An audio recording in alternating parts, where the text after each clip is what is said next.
Liftoff will start in T-minus 10 seconds. 10, 9, 8, 7, 6, 5, 4, 3, 2, 1. We have ignition. It's time! Seconds from Game 7 or from championship number 6. Jordan, open. Chicago with the lead. Behind the screen. Harper got a piece of it. It comes off. The Chicago Bulls have won their 6th NBA championship. Tying run at second, 2 out. Palmero over the head of Jenks. Uribe charges, throws, out! And the White Sox have won the World Series. To the far side around the 8-yard line to Hester. Under it, and to the middle of the 15, to the 20, break free of the 25, to the 30, to the outside, 40, midfield, 40, 30 on the coast, 20, 15, Hester 5. For the 3rd time in 6 seasons, it's one goal team. The Chicago Blackhawks win the Stanley Cup. A little bouncer slowly toward Bryant. He will glove it toward Rizzo. It's in time, and the Chicago Cubs win the World Series.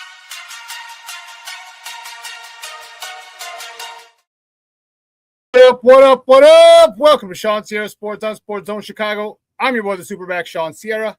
Thanks for tuning in. If you're watching us on Facebook Live, well, then I guess you found us on Facebook. And if you're not following us on Facebook, what? Come on, go to Facebook, type in Sports Zone Chicago, click the like button, and now you're following Sports Zone Chicago. Simple. But wait, there's more. Go to our YouTube channel. And if you're watching us from our YouTube channel, excellent. If you're not subscribed to our YouTube channel, for real, come on, guys. Go to YouTube, type in Sports Zone Chicago, click the subscribe button, but also click the notification button. That's the little bell next to it, and that'll let you know anytime a show from Sports Zone Chicago is going live. Get it? Got it? Good. Now, you can also tweet the show. Tweet us at Sports Zone Shy. That's CHI at Sports Zone Shy. Now, if you want to follow me, just me, personally online, want to know what I did? Let me tell you what I did, or what I tried to do. I tried to make it nice and easy for you folks, but thanks to those damn hackers, they got some of my stuff. So on Facebook, I'm at Shawn.Sierra.2025. On Twitter, I'm at ShawnSierra33. But on Instagram, Snapchat, and TikTok, I'm still at the Shawn Sierra. Listen, I got a great show, but I need you to get interactive. So whatever platform you're watching us on, leave a question or comment on that platform. It'll come up here in the thread. We'll put it up on the screen. We'll incorporate it into the show. And that, my peoples, what makes this the best morning Chicago sports talk show around, and that's you. So bring them all, baby. Questions, comments, smart-ass remarks, because ain't nobody scared over here. Like The Rock said, baby, don't sing it. Just bring it. Let's see what we got in the chat going on. Mr. Southside himself, Michelle Walls in the house. He goes, what's up on the Mickey Ficky? TGI, bear down. Southside, stand up. Friday. I love it. I love it. My man Armando Emeterio. Lara Jr. is in the house. Junior. The Plankster is in the house. Plankster is like, good morning. Happy Friday, Sean. Bears fan. Michelle Armando. Bear down, baby. Bear the freak down. Listen, I don't know a lot about a lot, but I do know this. More of the usual suspects will chime in as the show goes on. That, my peoples, I can promise you. That I can promise you. Listen, we're going to do things a little different today. All right, usually, you know, we got top of the morning, but I got a guy coming on. Man, it's been far too long since having him on. NBA Finals. You guys have been watching them. That game the other day was insane. My man Shorty checking in. Top of the morning to you, FGB. FGB, Shorty. FGB. Am I muted, Shorty, again, or what? Are you listening this time? What's going on, Shorty? Let me know. But the NBA Finals are in action, and man, that game was crazy. Crazy. I can only imagine my New York friend, my guys I went to college with from New York, you know, New Yorkers, you know, be talking like this. I love it. I told you, I don't know if I want them to win because they're going to talk so much shit to me, but I also want them to win because I want them to know what it feels like because I had 6 of them. We've had 6 of them. So I kind of want to feel it because those are my guys, man. You know what I mean? Those are my guys. So I want them to win. So I'm torn. I'm torn. But this game is awesome. So I got a guy coming on. Man, we're going to bring him on right now. Holy cow. He's been doing this since he was 10, 12. And And I'm not kidding. He was literally 10 or 12 when he was interviewing. I want to say he was a Carmelo Anthony. I'm going to ask him, but anyway. He's been doing this for a long, long time. He's in the NBA circles, and everybody knows him from around the way. Man, let's welcome back to ShawnSierraSports, my man, Brandon Scoop B. Robinson. Yo, B, what's up, Baba? How are you? What up, B? Brandon, can you hear me? Brandon, can you hear me? Uh-oh. Can you hear me, B? Uh-oh. Brandon, can you hear me? Let's see. Hold on. No, you're not on mute. Hey, let me take you off him. Oh, can you hear me? You should be able to hear me.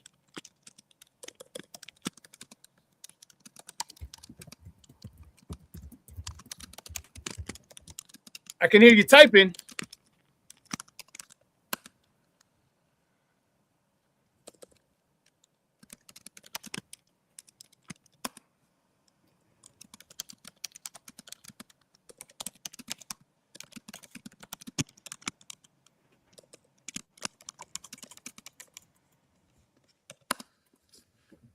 Huh. Can you hear me, B? Brandon, can you hear me? Oh. Can you hear me, B?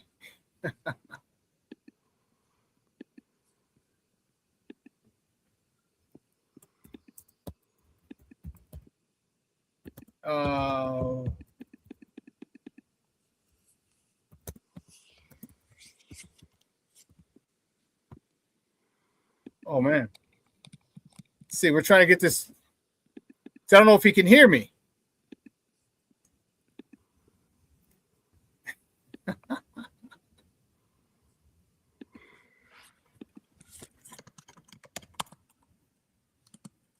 B, can you hear me? Oh, you can. I can hear you. Huh.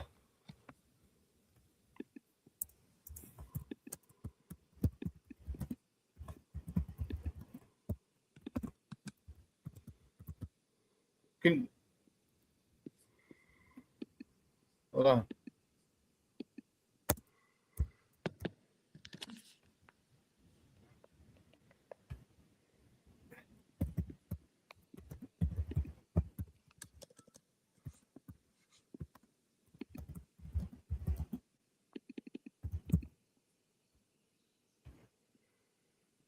There you go. You should be on the page. You should be able to hear me. I can hear you typing.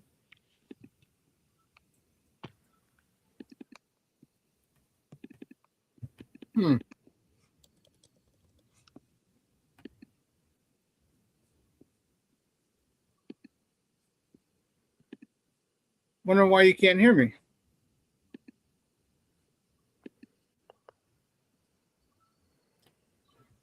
That's crazy. Hold on. Here's what I'm going to do. I'm going to remove him. I'm going to call him real quick. And hold on.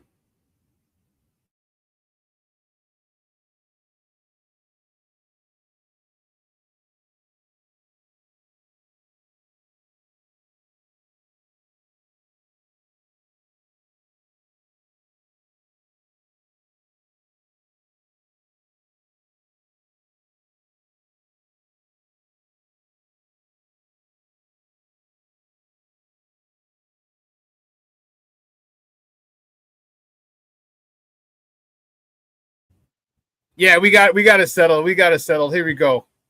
Oh, man. Hey. Yeah, there he is.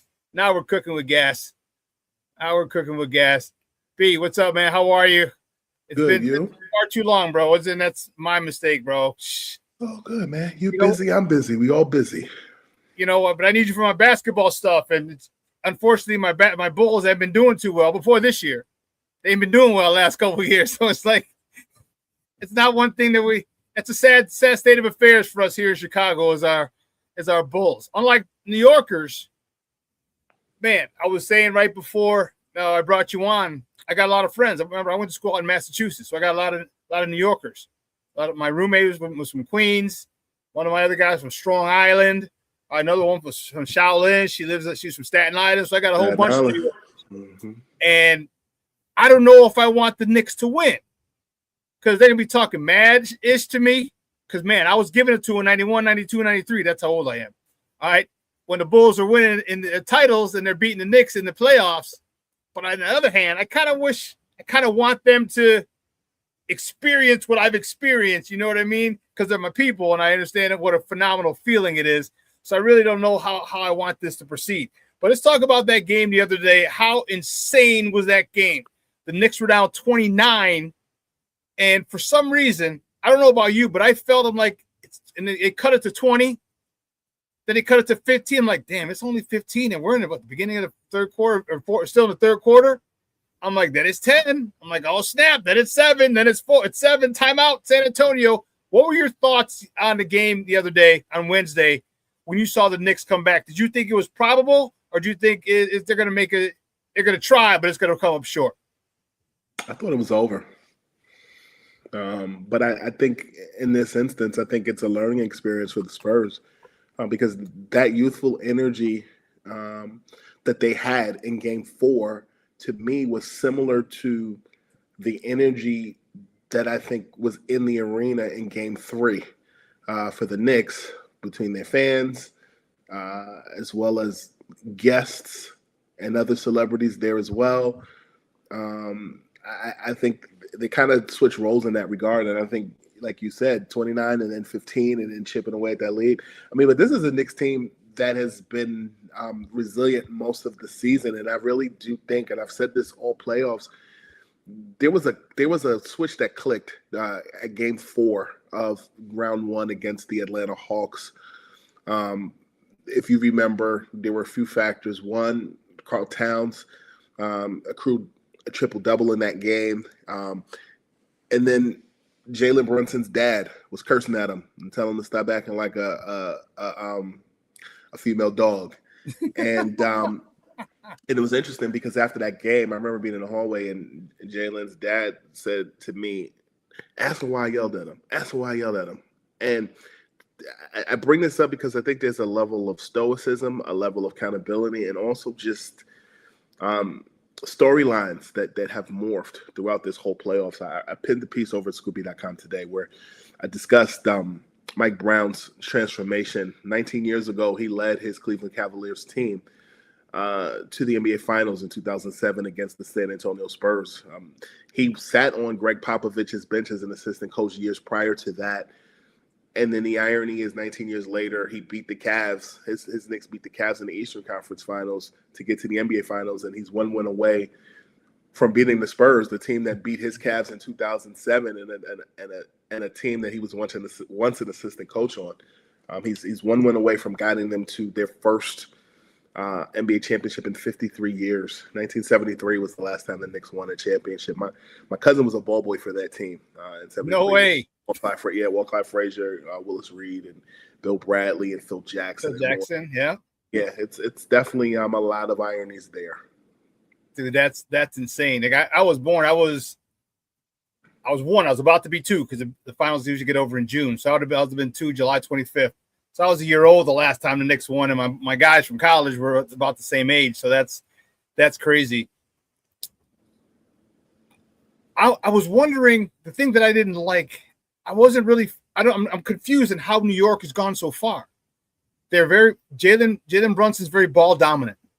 And if you see a lot of times, he dribbles around, passes, give it back to him, and he shoots late in the clock. How have the Knicks been able to advance so far? Because it still befuddles me, and how with that model they got past all these teams, these good teams. Because I think right now, I think the Spurs are a better team as far as passing the ball. But man, the Knicks got this way somehow. How are they doing this with that type of model in today's NBA? There's a few things. One, familiarity. Villanova. They're playing in a Big East style of basketball. You got Jalen Brunson from Villanova. You've got Mikal Bridges from Villanova. Many people, raised their eyebrows when the Knicks made that trade with the Nets to get Bridges with multiple firsts. And then, they have, I think, a balanced attack. In the NBA, people think that, offense is the only way to go. Like, the Knicks play both sides of the basketball. Defensively, they've been off the charts. But also, I think some could argue that seeding plays a big part in how all this went. If you looked at the beginning of the season, most experts looked at the Celtics, the Cavaliers, or the Knicks as contenders in the NBA's Eastern Conference. And then the Celtics get bounced by the 76ers in round one. The Knicks played Atlanta in round one. And the Knicks bounced a very weakened 76ers team in round two. And then in round three, to me, Cleveland matched up well against the Knicks. But I think in the interior, the Knicks had more depth in comparison to Evan Mobley and Jarrett Allen. And I think that similarly to the Spurs, and I'm talking about the Cavs here, the Knicks have been there. The Knicks were in the Eastern Conference Finals last year and lost to a Pacers team. And I'll share this with you. Like, the Knicks have been really big this season, particularly in the playoffs, on distractions and minimizing them, and not getting too high, not too low.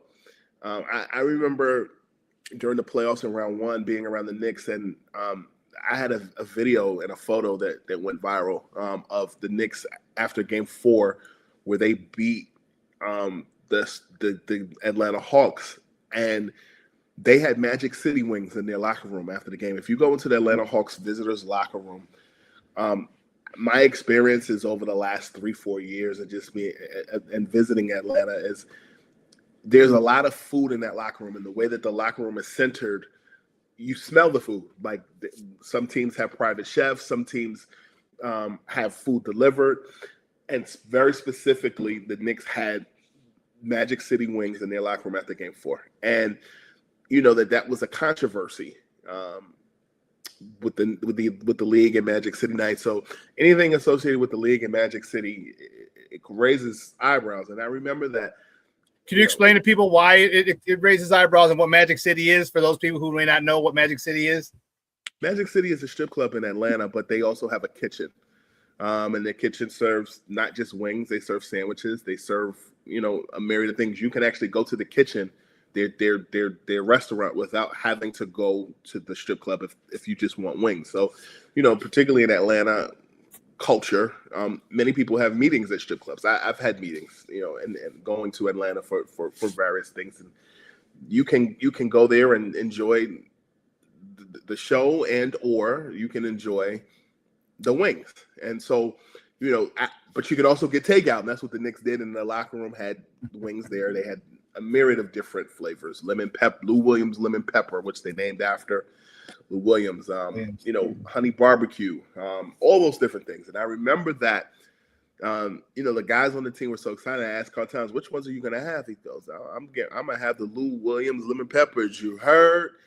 And it was just a really big thing. And I remember, having conversations with certain folks within the Knicks organization. And they were upset about the fact that I tweeted it. And they were like, their biggest thing is distractions and limiting them. Now, it wasn't a distraction. They ended up, by the time they closed out Game 6, they beat the Hawks by like 50 points, 50 points in Game 6. But their focus has been so much on limiting distractions and not getting too excited and not getting too low. Just using that as an example. They're one game away from winning the NBA Finals. They haven't done it since in 53 years. And to them, the job is still not complete, and they want to get to that point, and then they can enjoy that level of comfort, if you will. I think that's significant because this is a Knicks team who many people thought were just going to steamroll past the Indiana Pacers last year. And Tyrese Halliburton and the Pacers had other plans, and they ended up losing to the eventual champions, the Oklahoma City Thunder, in the finals last year. I feel like many people look at New York as an entertainment capital. Many people look at it as all the stars and all the celebrities are there, and you have to have a mixture of both style and substance. And I think that's why they're so stoic in their approach and how they are going about their business this year, because last year, many people assumed that would be their Eastern Conference to win, and that wasn't the case. And I'll also add this for thought. You made mention of the fact that Jalen Brunson is so ball dominant. Prior to the trade to getting Karl Anthony Towns, Julius Randle is also very ball dominant and a point forward, if you will. Their two styles clash. Ironically, Karl Towns fit that system because he can play the high post, the low post, and he can also play past the 3-point line, 16 feet and beyond, which draws double teams, and he can kick it out to open jump shooters. That Knicks starting five, all five guys on that floor can hit an open J, can drive to the basket, and also the defensive prowess of OG Anunoby, I think, has been so understated. I think the national audience forgets that in 2019, OG Anunoby was the defensive stopper for the Toronto Raptors, and it was part of their championship year, playing alongside Kawhi Leonard. You had OG, you had Kawhi Leonard, and you had Pascal Siakam.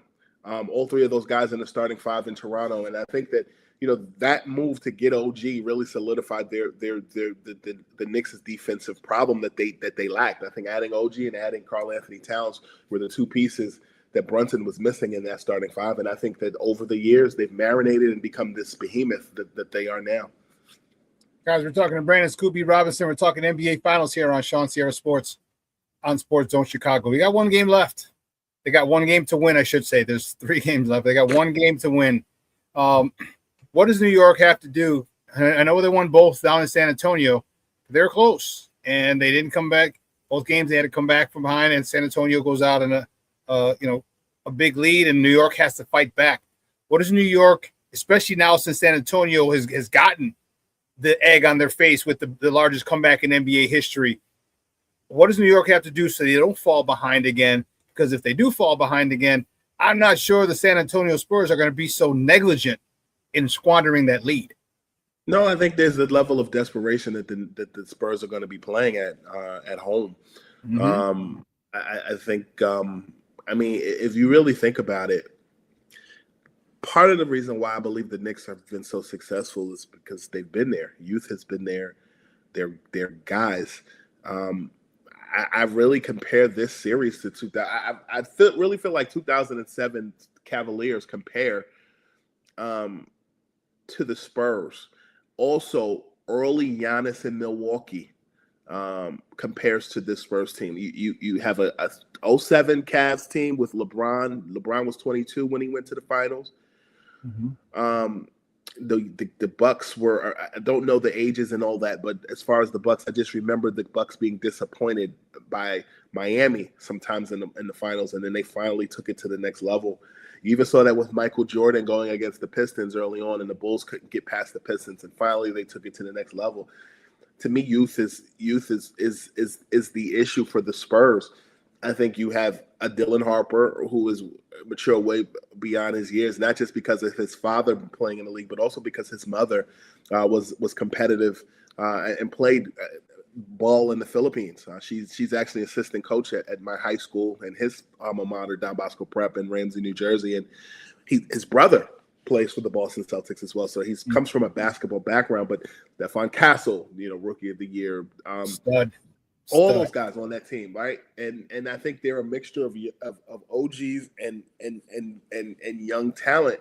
But the young talent are the stars on the team, not the OGs. And I think that the Knicks have taken advantage of that. And I also think in some aspects, the good energy that the Spurs had, they burned the midnight oil, beating the reigning champs, the Oklahoma City Thunder, and now you're playing against another competitive squad in the New York Knicks, and that's a lot You go, it took you 7 games to beat the Thunder. You did.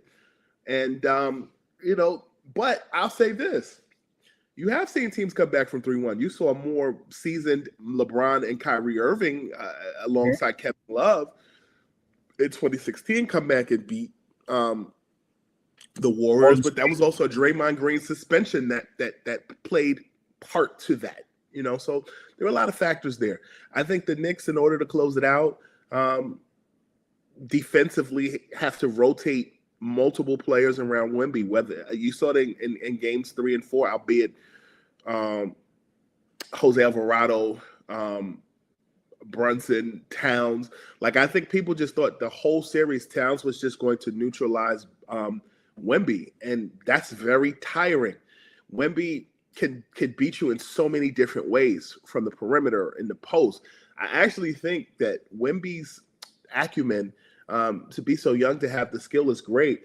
But I also think that when you watch guys like Dirk Nowitzki as he got older, people talked about him just being a jump shooter, and he developed a post game, and then he finally won a championship in 2011 after losing it in 2006 to the Miami Heat. So I think I'm rambling, but I do think that it's not going to be easy for the Knicks, and I think that I don't know that it's going to be a blowout, but I know it's going to be a home game of sorts in San Antonio because a lot of people are flying in from New York to San Antonio to watch the Knicks potentially win their first championship since 1973. That's going to be nuts, and I know in New York, a lot of cats that got money, they don't care how much the flight, don't matter. They'll probably take a private jet. Quite possible.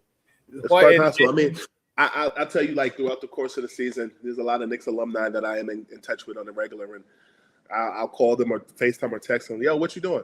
I'm about to get on a jet with Mr. Dolan. I'll call you when I land. You're like, all season you've seen guys, flying with James Dolan. You've seen the Knicks, against Philly, send buses down I-95 to Philly. You've seen guys get on planes to Cleveland, and it's just been it's felt more like college and going to away games than it does the NBA. It's very interesting.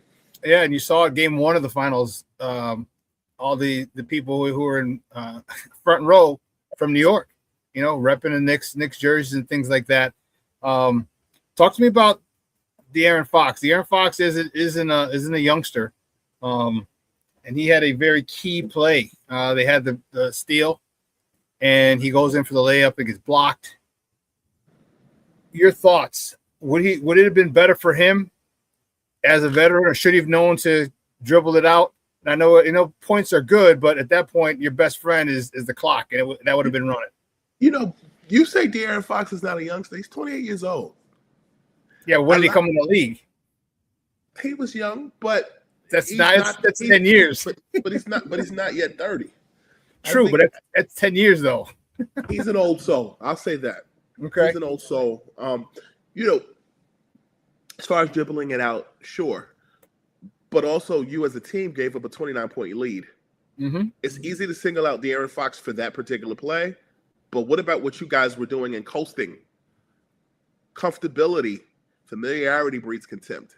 And, I don't think it's fair to single out just him, because if you're going to single him out for that play, then you also need to single out Dylan Harper for not getting a rebound and letting OG jump over you and put that tip in. So there's a lot of blame to go around. And so I think if basketball is a team game, you blame everybody, not just De'Aaron Fox for that particular play.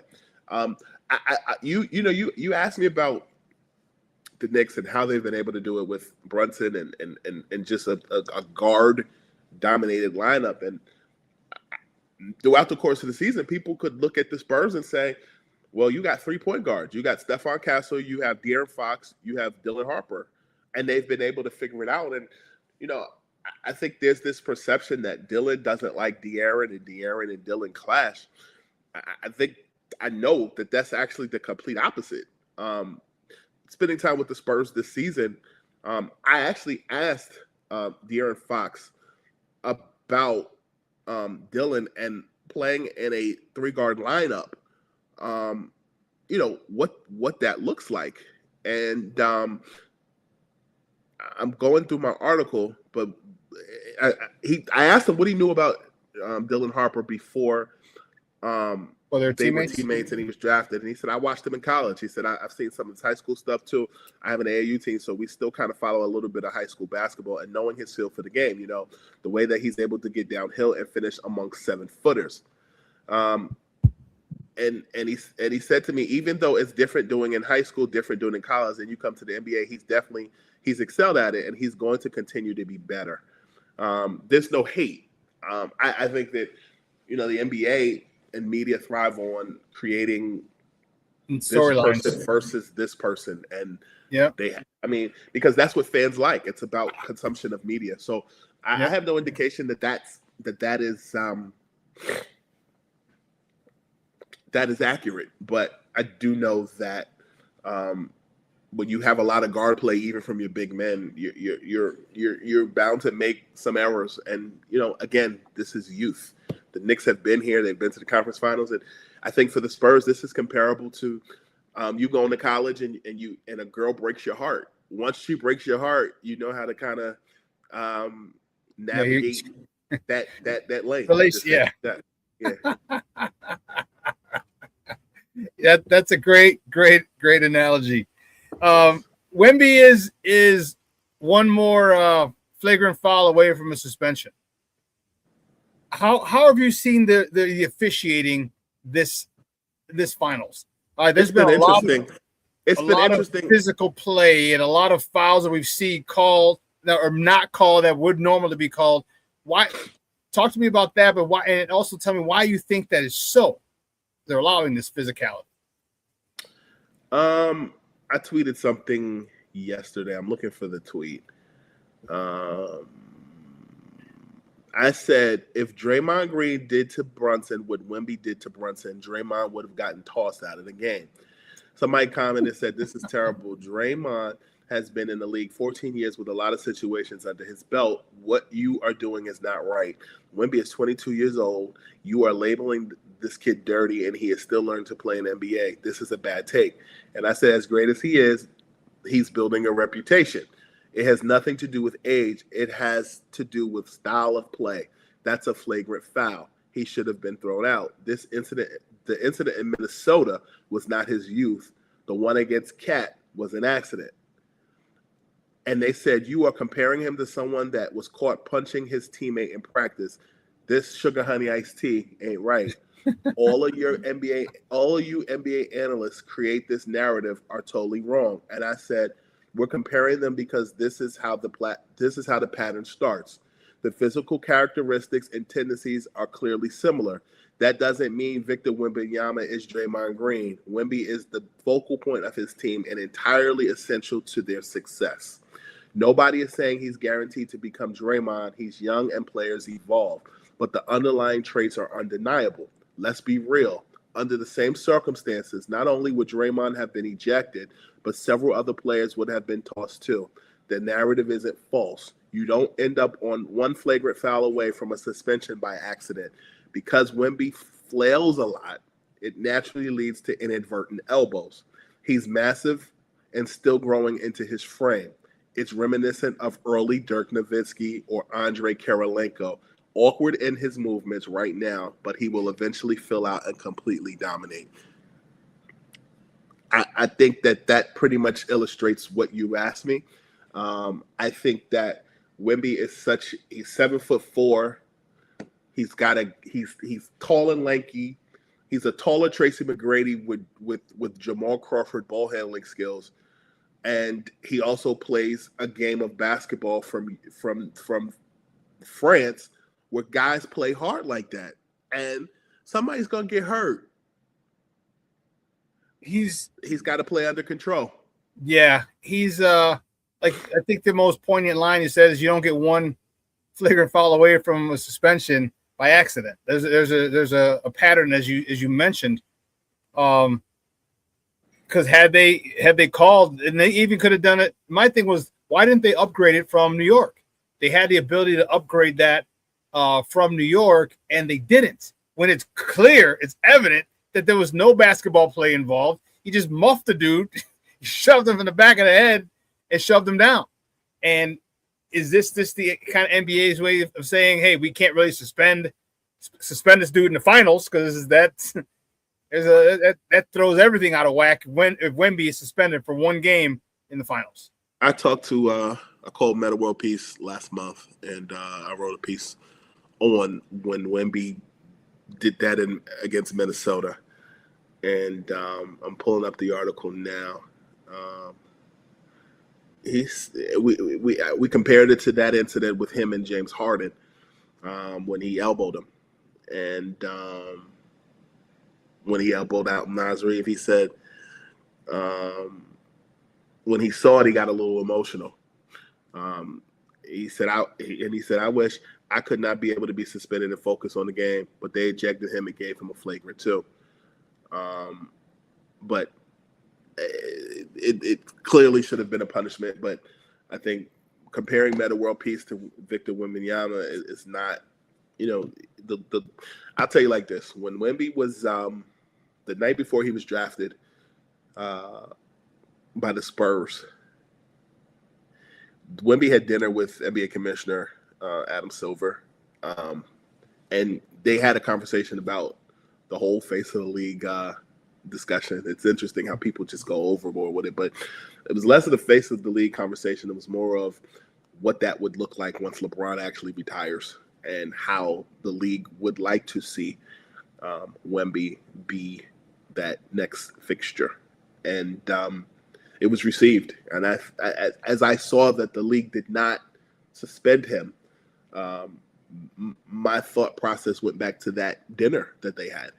And not accuse anybody of anything, but just, favor ain't fair. And he didn't get suspended. And hey, you ain't got to tell me, bro. I'm from the Shy, bro. So we had that call for about a decade long with Mike. So I get it. I get it completely. What's the difference this year with the Knicks? Because it seemed like all they did was pretty much change coaches. Tom Tibbs got them so far. They changed coaches, and the Knicks are one win away from getting the elusive NBA championship that they haven't had in 53 years. I don't think it's just the head coach. I think it's the coaching staff. Excuse me. Thank you. Mark Bryant, assistant coach with the Knicks, local legend, product of Seton Hall University, was an assistant in Oklahoma City for some time with Kevin Durant and Russell Westbrook and those guys. Mark Bryant works extensively with Karl Anthony Towns before every game, studying tape and more. I think he's one of the unsung heroes in all of this, as well as Rick Brunson. It's a full circle moment for me, seeing Rick Brunson on the coaching staff with the Knicks, because he was part of that '99 Knicks Eastern Conference Championship team. I actually covered Rick Brunson, Jalen Brunson's father, in '99, and I remember when he was on 10-day contracts, and then they signed him and what have you. But this Knicks team has a lot of outliers that are somehow reconnected back to the organization. I think even just their GM Gerson Rosas, who came from Minnesota, who knew Cat during his time in Minnesota, and of course knew Leon Rose because Leon Rose was once Karl Anthony Towns' agent when he was at CAA. William Wesley, who's second in command to Rose, and he's got a history of just being around basketball. I mean, William Wesley, for those who are younger or may not be as familiar with the New York metropolitan area, like John Calipari was the head coach of the then New Jersey Nets, and after he got fired by the Nets, he was an assistant coach on Larry Brown's 76ers team that ultimately went to the NBA Finals in the early 2000s. And right before Calipari left the 76ers to become the head coach of Memphis, William Wesley brought his godson, DeJuan Wagner, to John Calipari as his first recruit going over to Memphis. And, you see Calipari sitting on the sidelines, and Marcus Camby was a guy that he coached at UMass, and he's a former Knick and sitting on the sideline. And Marcus Camby, was part of that 99 championship team. Allen Houston, who's the assistant GM for the Knicks, is, very prevalent. You have Patrick Ewing, a Knicks legend who works for that organization. It's a lot of interconnectedness from the 90s to now. And, Leon Rose is actually Jalen Brunson's godfather. There's just a lot of storylines with this team, and it's interesting just to see all of that come full circle. I think that the Knicks, just objectively speaking, I think the Knicks need to hurry up and get this one because it's going to be very interesting in the Eastern Conference next year, especially if LeBron does decide to come back to decides to leave the Los Angeles Lakers and return to the Cleveland Cavaliers for one last run.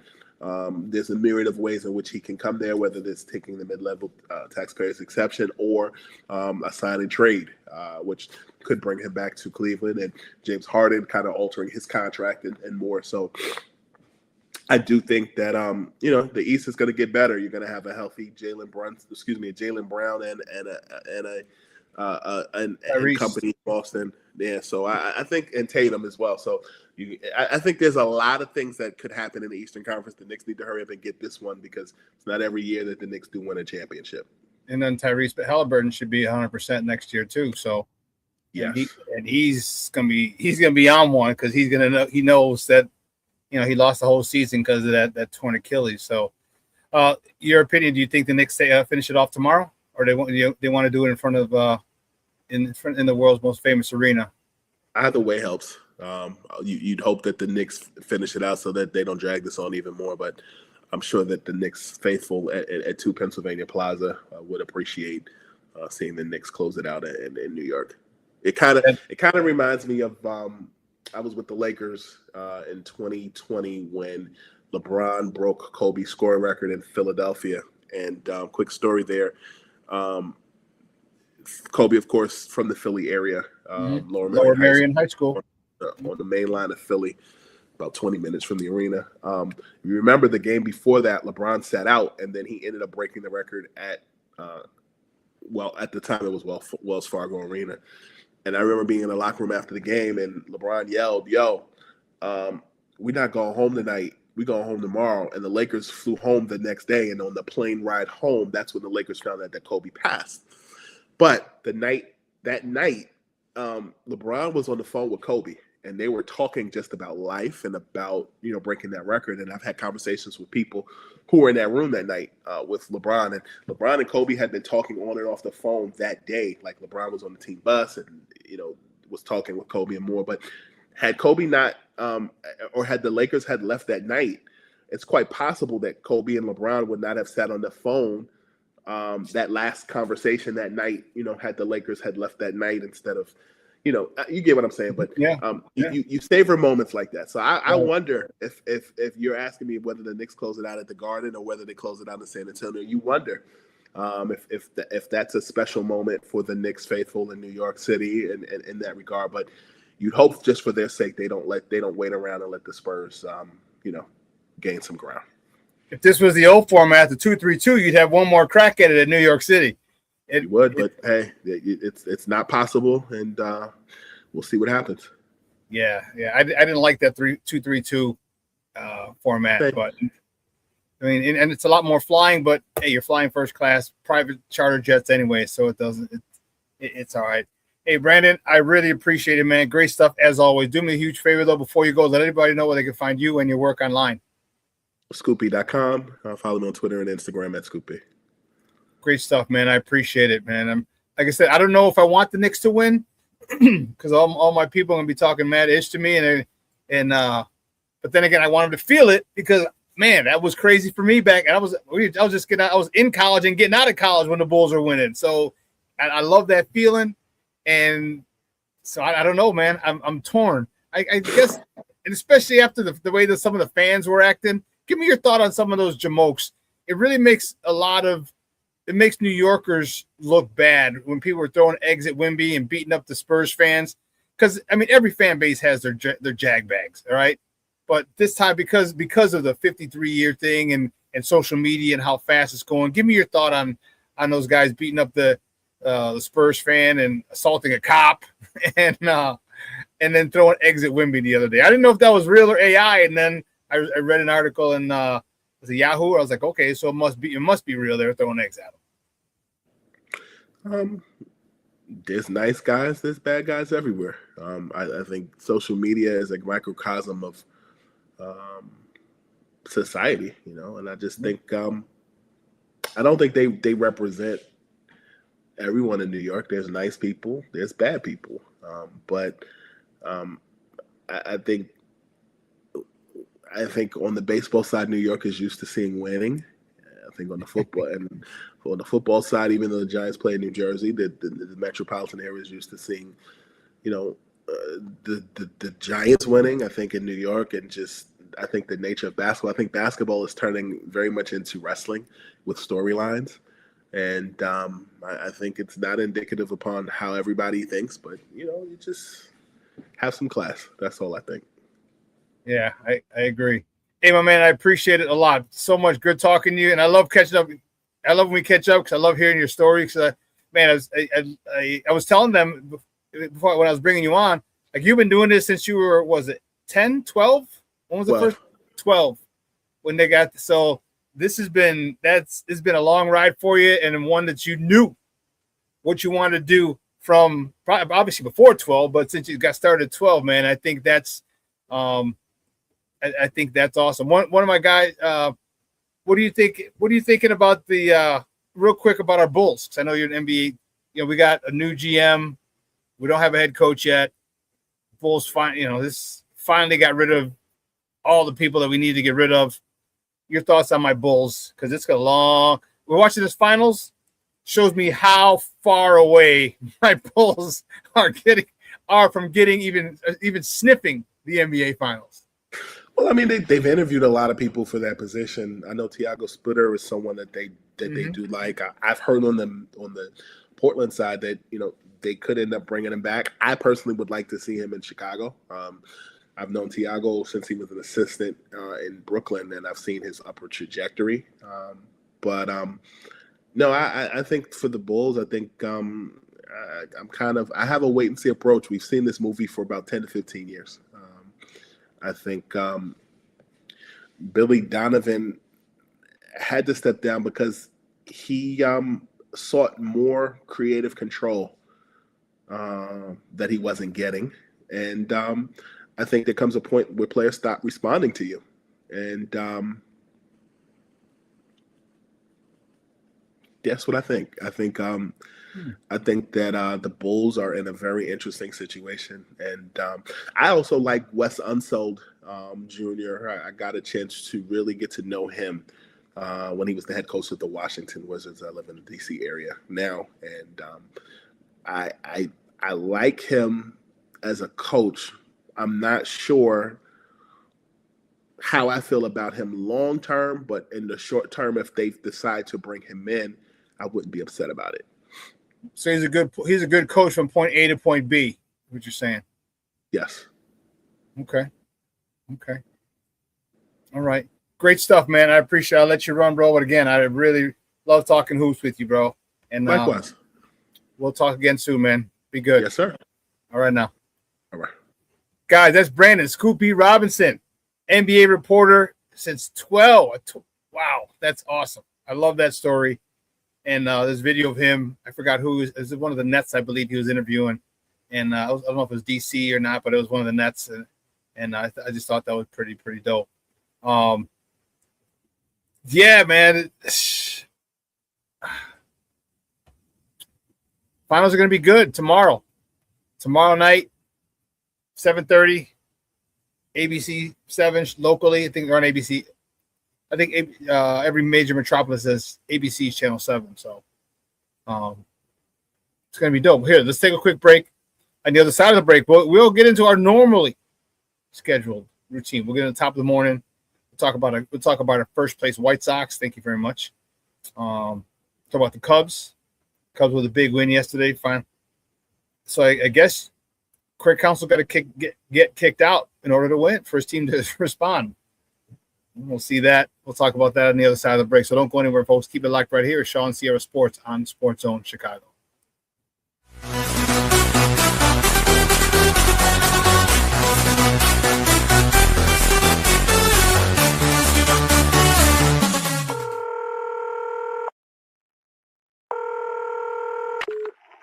Operator 901, where's the emergency? 127 Brynmere. Okay, what's going on there? I'd like to order a pizza for delivery. Ma'am, you've reached 911. This is an emergency line. Large with half pepperoni, half mushroom. You know you've called 911. This is an emergency Do you line. know how long it'll be? Okay, ma'am, is everything okay over there? Do you have an emergency or not? Yes. And you're unable to talk because... Right. Is there someone in the room with you? Just say yes or no. Yes. Okay, it looks like I have an officer about a mile from your location. Are there any weapons in your house? No. Can you stay on the phone with me? No. See you soon. Thank you.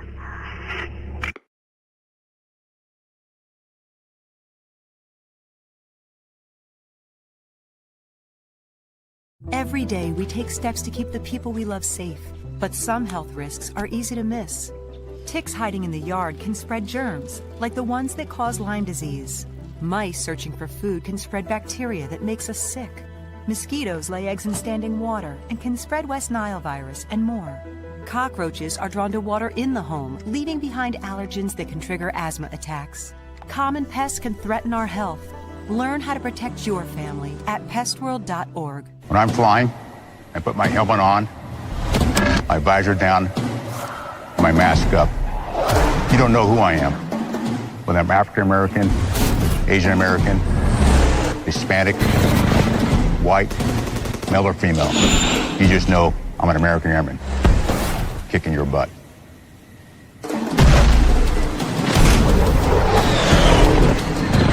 I'm General C.Q. Brown Jr. Come join us. No, I don't know though. I'm scared. I mean, you're so...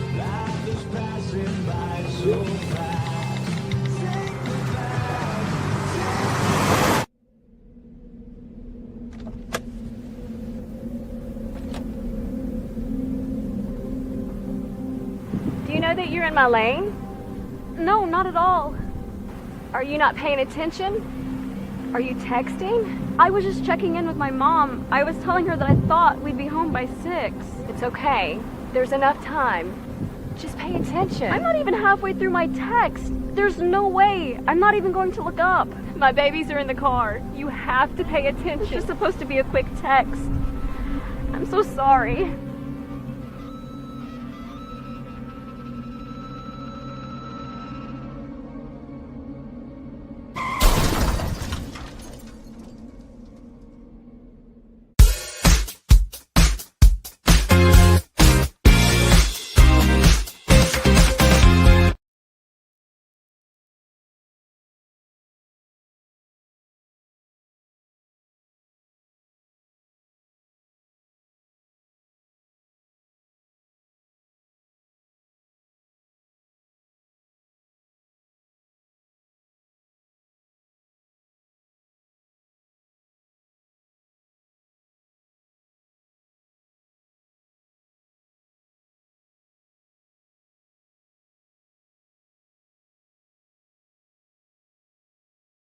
Yesterday.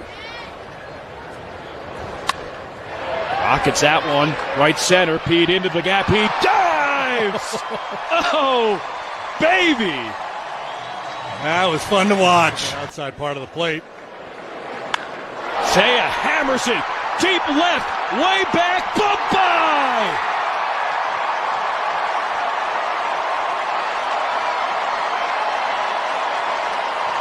Biggest swing of the year for Seiya Suzuki.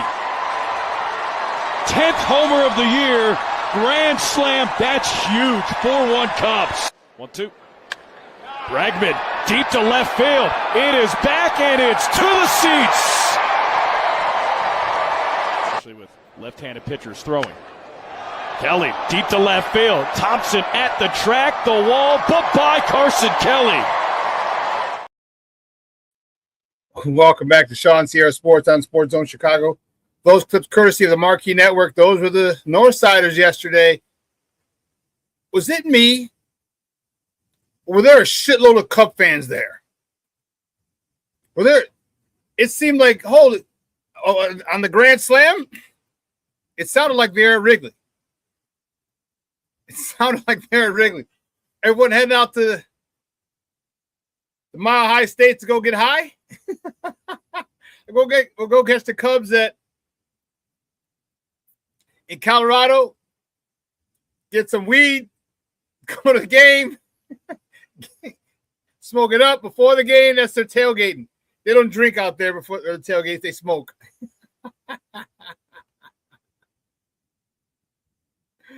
Anyway, that's funny.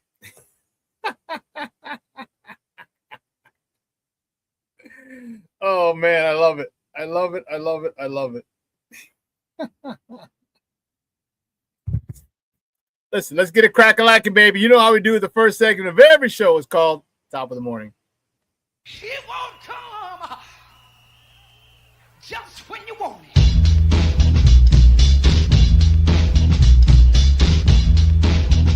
Top of the morning to you. Top of the morning to you.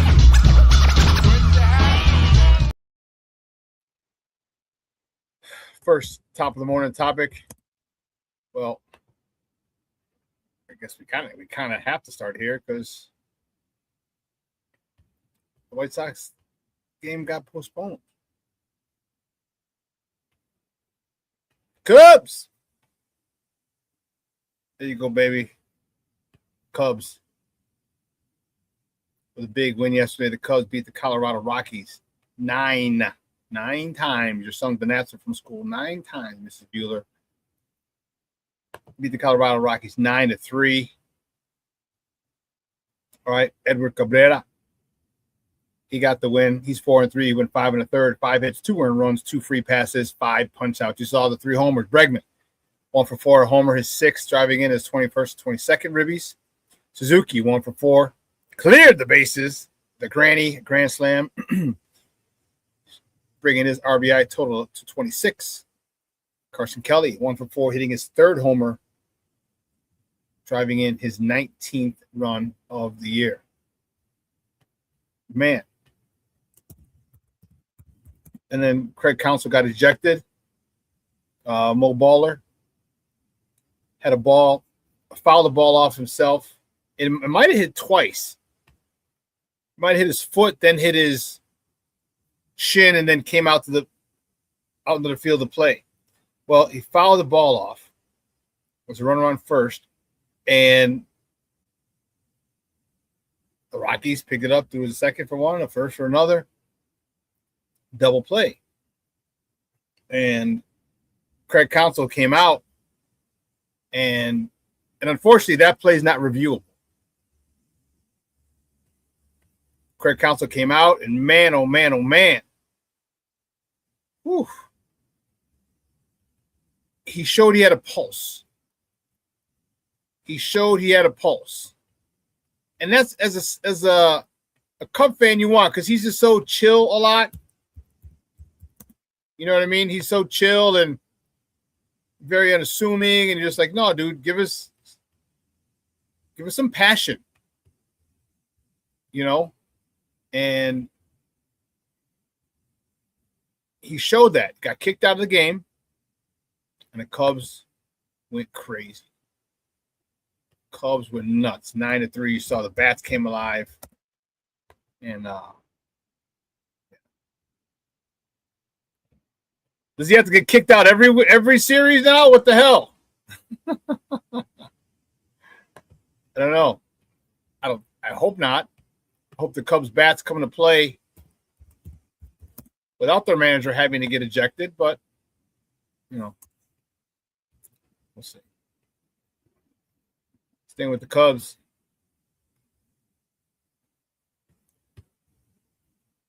Next top of the morning topic, the Cubs. They travel to the Bay to face the San Francisco Giants. First pitch tonight is at 9:15 p.m. Central Time. You can catch that game on the Marquee Network or listen to it on their flagship station, 104.3 FM or 670 AM. The score, the probables for tonight's game for the Northsiders, Javier Assad. He's 3-1 with a 4.73 ERA going up against Landon Raup, who's 5-6 with a 4.00 ERA. The Giants, remember I had told you guys the Cubs are in a stretch right now where they're just getting horseshit teams. They got to take advantage of it. The Giants are 28-41. With a 406 winning percentage. The Cubs, after that win yesterday, are one win over 500. They're 35-34.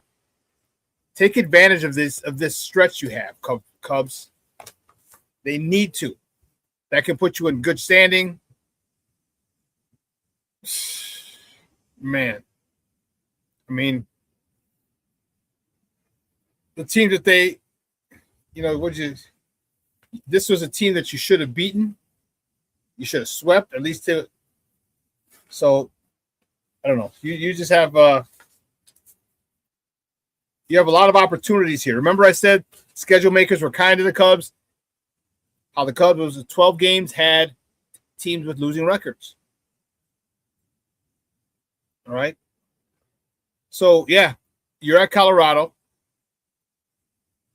Now you're going to San Francisco, who has a losing record. And then Colorado comes back to the friendly confines. So you better do something.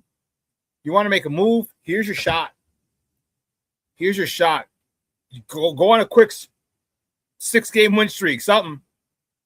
Because it's right there for the taking for you guys. And if you don't maximize this, look at the end of the season, we can come back and earmark this and say, hey, here's where they lost it. They lost the division by 3 games, and in that 12 games, they were 6-6 or 7-5, when they should have been 9-3. You know what I mean? It should have been that. And 10-2, 9-3, something. Here's where you should have picked up those wins. So, man, King Booker World checking in. What's up, Baba? How are you? Thank you for tuning in. Jay Grizz checking in. I appreciate it, man.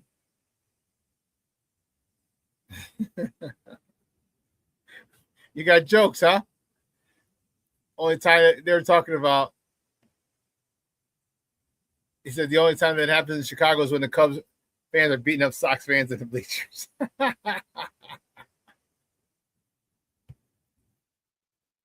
Well, we can't beat up Cub fans because then it's a hate crime. Can't beat up Cub fans. Do you know what he did to me? He punched me in the face. It's a hate crime. We beat up Cub fans. So, hey.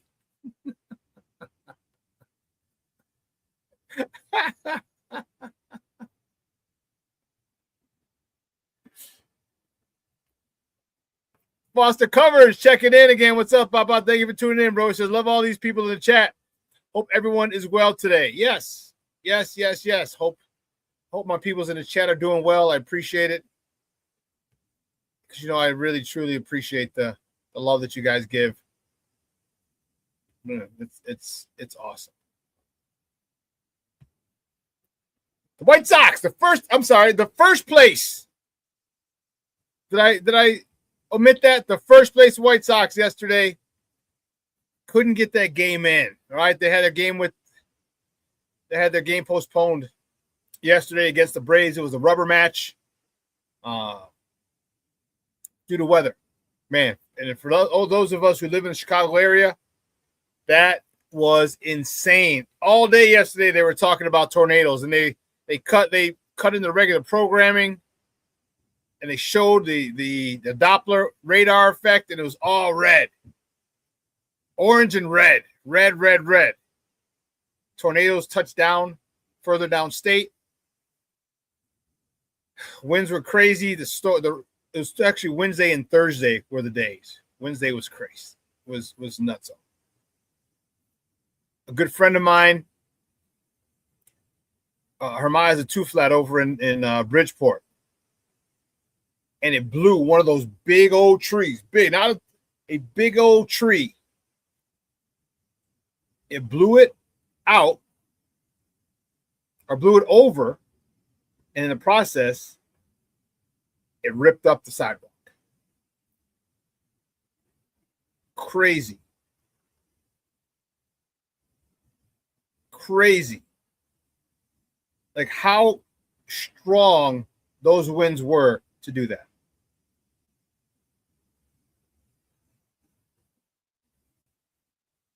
Here we go.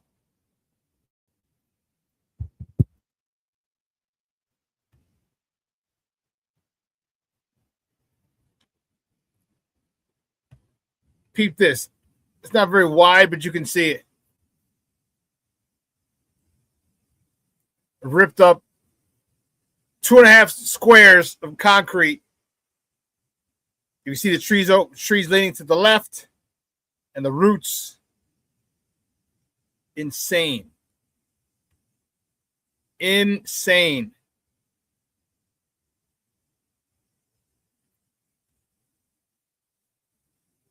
But keep it moving. The next stop, the morning topic. The show goes on. The White Sox host Los Dodgers. All the Vato Locos Forever homes are coming out today. Vato, I'm telling you why, Holmes. They got the homies, eh? So today's a special promotion. First 10,000 fans. Small number, but 10,000 fans are going to get a special homies bobblehead. And I had tickets for today's game. A friend of mine wanted to go, and then they couldn't go. So I'm like, yeah. So I resold the tickets. I gave it. But in my guy's tailgate, everyone's getting a White Sox hat that has homies on the inside bill, and then on the back, above the snapback, it says homies from the homies. You remember the homies, the little Mexican cartoon dolls, little action figures and stuff. But the Dodgers are coming to town. All right, they're coming to the South Side for the weekend. First pitch tonight is at 6:40 p.m. Central. You can catch that game on Chicago Sports Network or listen to it on their flagship station, ESPN 1000. That's 1000 AM. The probables for tonight's game for the Dodgers: Roki Sasaki, he's 3-3 with a 4.03 ERA. And he's going up against Anthony Kay. For the good guys, he's 5-1 with a 4.40 ERA. It's going to be a good matchup for our boys.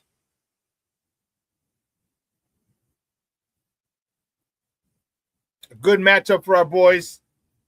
All right. Hey, we just had a good matchup. We took 2 out of the first 3 from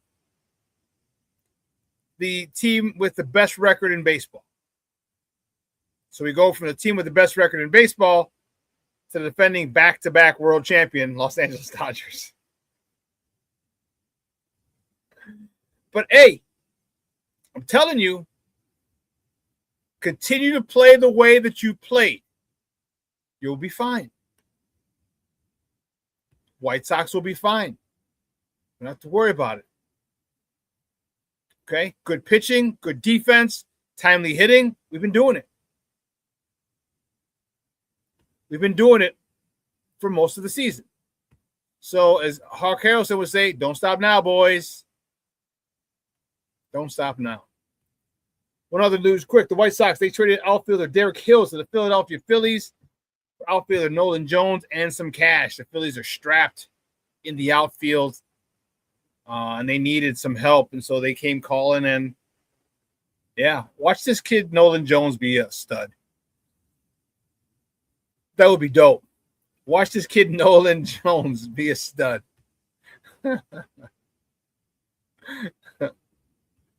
That's gonna be awesome. That's gonna be awesome.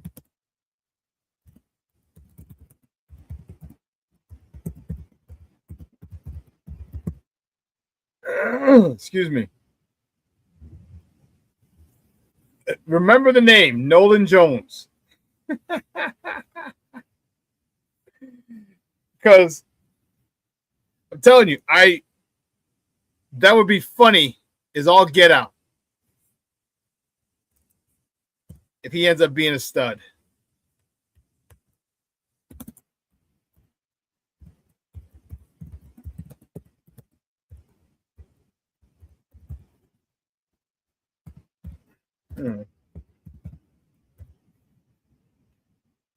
And finally, the last top of the morning topic.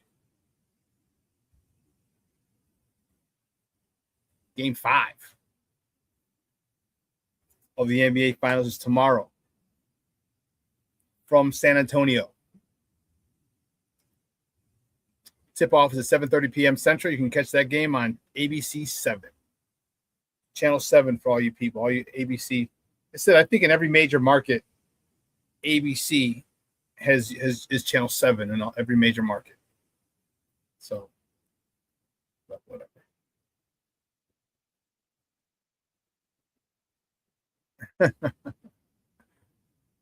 Foster Covers talking about the Sting championships in 81 and 84. That's funny. It's weird. Did you mention the Sting? Because there's a girl that so in 84, I just finished 8th grade.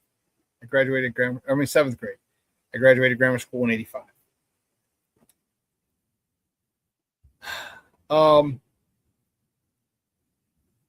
There's a girl who's a huge Chicago Sting fan, Laura Puente. Never forget. She was a huge, just everything was Chicago Sting. Loved it, loved it, loved it. And they won the NASL title in 81 and 84, as Foster Covers reminds us. Not too many people here on this chatter were around in 81 and 84, or if you were, you might have been youngsters.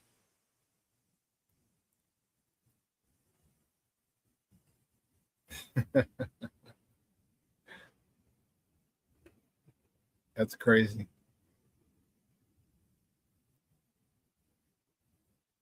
Let's talk about your Cubs real quick. I mentioned it a little earlier. You're in a good stretch right now. You have to come out. You got to come out and do some damage. You have to. Here is your chance. Here is your chance to gain some ground. Here's your chance to get on a win streak. To get hot. Get everybody hot.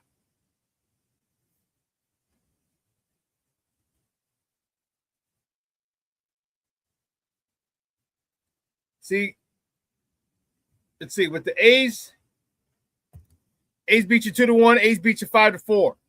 You lost that series. The team doesn't even have a home.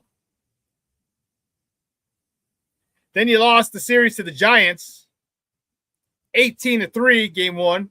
You won game 2, 3-2. You lost the rubber match, 2-1.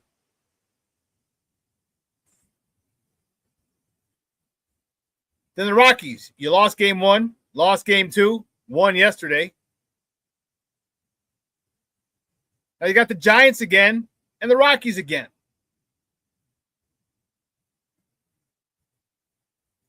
I'm not sure how much more silvery the platter has to be for you to get some wings. They handed you. So how many wins is that? How many games is that? A's are 3, Giants are 3, 6, Rockies 1, 2, 3, 9, Giants 12, Rockies 15. 15. They gave you had to go 13-2, 12-3. All you had to do was win every series. Boom, boom, boom, boom, boom. 2-1, 2-1, 2-1.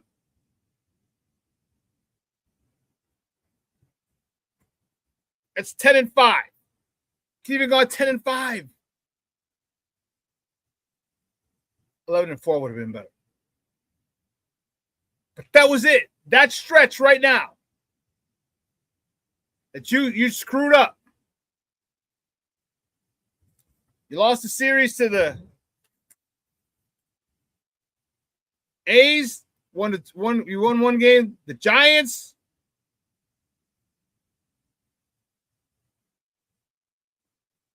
The Rockies. Now you got the Giants again. So right now, in that 9 game, you are 3-6. That's not going to get it done. That's not going to get it done. You got 3 more against the Giants, Rockies, Giants and Rockies.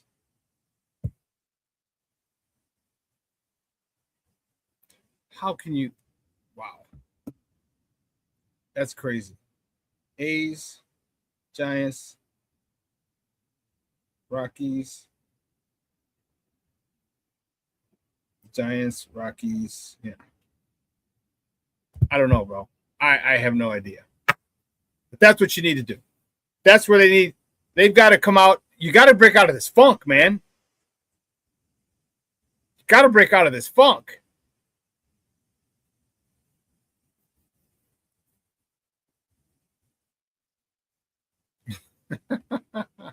Checking in, my man, Rick Gonzalez. He says, hola, amigo. Sorry I'm late. Was out doing Mexican things. Cutting grass and weed whacking. You weren't weed smoking? FGB, hashtag F visiting Wisconsin. Hey, I'm making plans to go to Summerfest. I know you hate that I tell you that.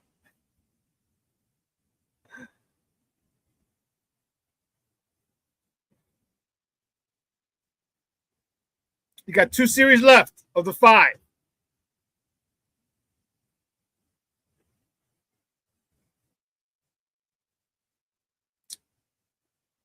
I don't know. But the guys on the south side, they got a big series coming up here as well. All right, we took the first 2 from Atlanta. Impressed. Very impressed. The game yesterday was suspended or postponed, to August 20th, I believe.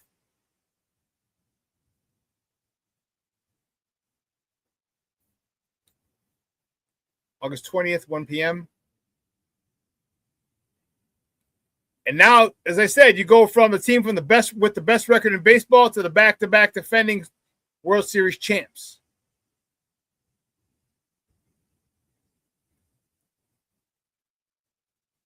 It's a step up.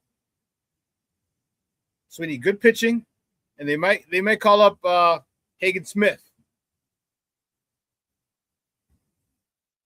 They might call up Hagen Smith and push Eric Fetty back. I believe Eric Fetty is scheduled to pitch Sunday. And I got the.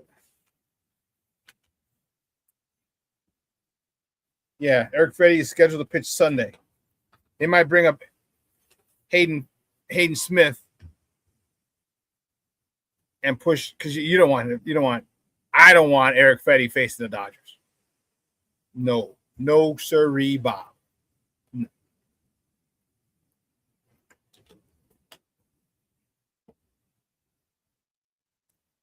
That's going to be batting practice. There's going to be a fight at the bat rack if Eric Fetty pitches against the Dodgers on Sunday. A fight at the bat rack.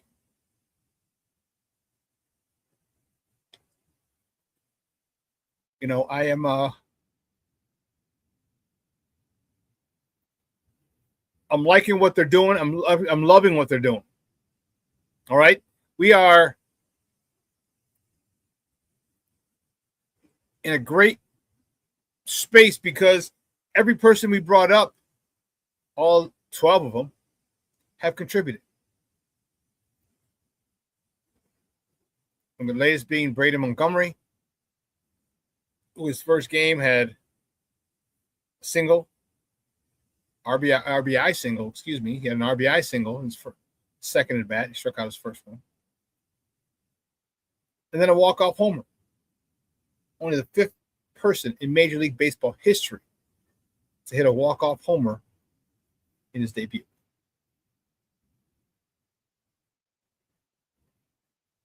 This kid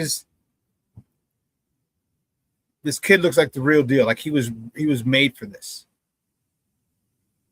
Let's go along with Jacob Gonzalez, Rick's cousin's boy. Along with Chase Mydraw, along with Kyle Teal, who's still on the mend.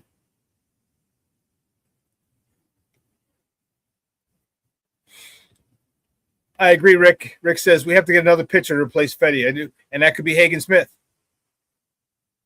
That could be Hagen Smith.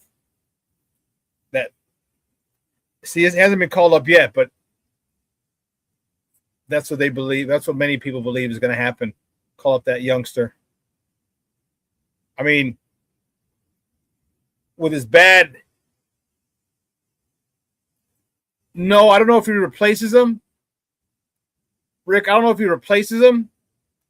They might just push him. It might just push him back a day. That's all.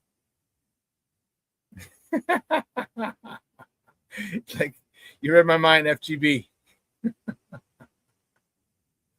Yeah, just pushes him back a day because you just don't want him facing the Dodgers. Right? It's like that commercial. Have you seen that commercial with that Indian actor? He's Indian. He's playing baseball. He's like, "Welcome to the show, kid." And it's Little League, and the kid's like, "Oh, how old are you?" He's like, 11. But he's dude.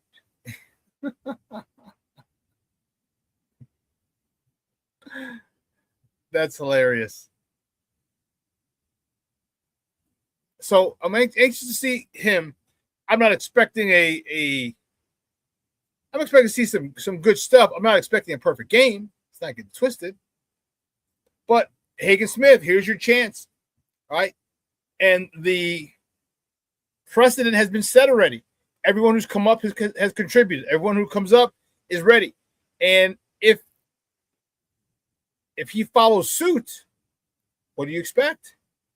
You expect him to do well. I mean, you don't expect him to throw a no-hitter or a perfect game, but you expect him to do well. You look in 5 innings of no run or 1-run ball, maybe 2. You know what I mean? Maybe 4 hits, scattered, 1 walk, 4 punch outs. You know what I mean? Something like that. You're like, that's a nice way to start. So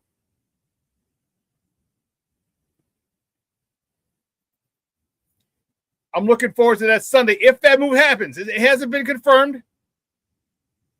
That's just a possibility. Just a possibility, and that's one I really like to see. Because, like, look, you're a number 1 pick. Welcome to the show, kid.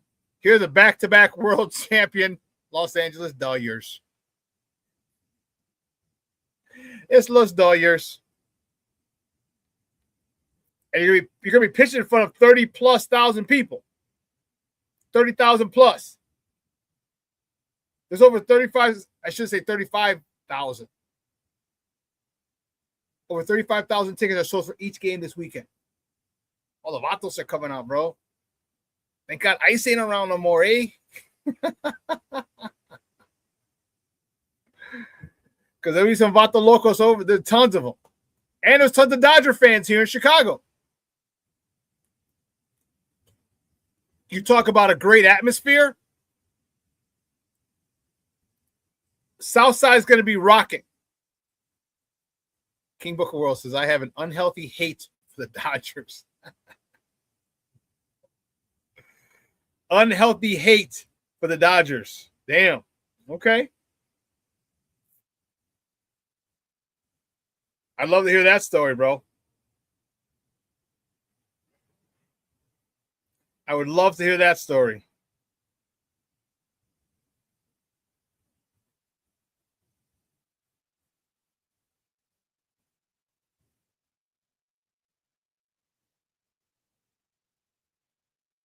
Let's see. One of the things that I really like. That's right. That's right. I almost forgot. How could I forget? Rick says, I'm not going to lie. I'm going to have the USA game on a big TV and the Sox on my PC, FGB. That's right. The U.S. has their opening match of the World Cup today. What time is that? 6:37.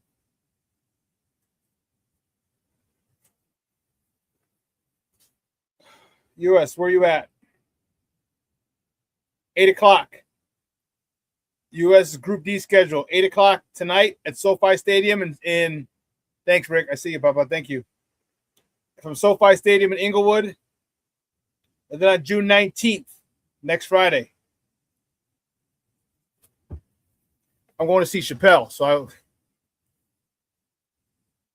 that's at 2 p.m. Oh, I can watch it before the show. Gets output early. Against Australia. And then June 25th, the following week, Turkey, 9 p.m. at SoFi. So 7 o'clock out in Cali.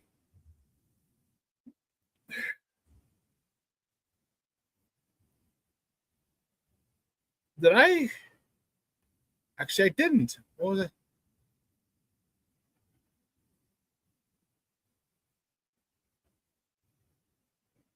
I didn't. Wow. I thought I created a.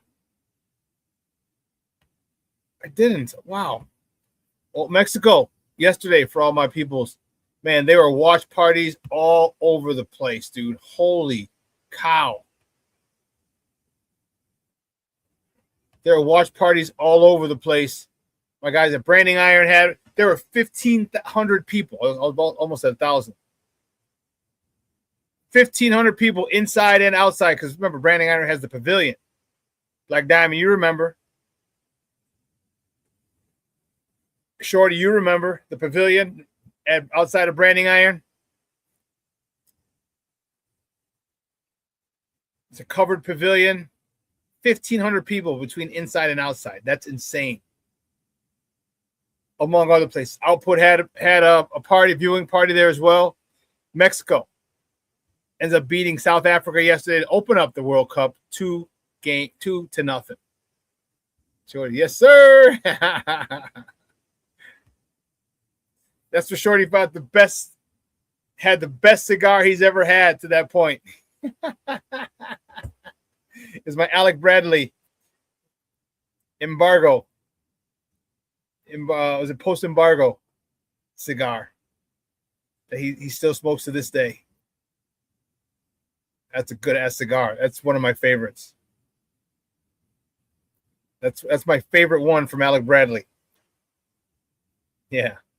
But big win for Mexico. And what's really cool is I have a lot of people that I know, a few people that went to Mexico for the game. Don't I know it, Rick? Rick's like, my cigars are filled with bud. FGB. Smoke weed every day.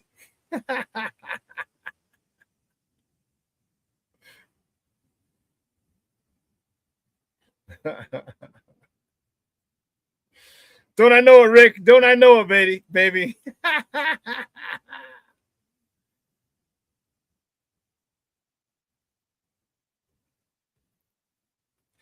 Jay Gris says, my favorite is the Dutch Masters, Green Game White Owls.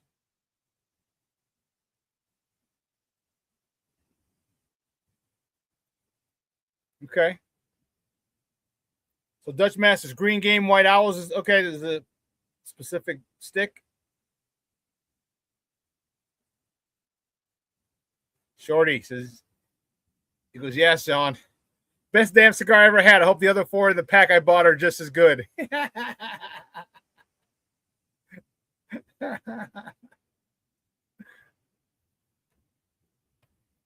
Jay Grid is talking about his cigars, stuff with reefer, just like Rick Gonzalez said.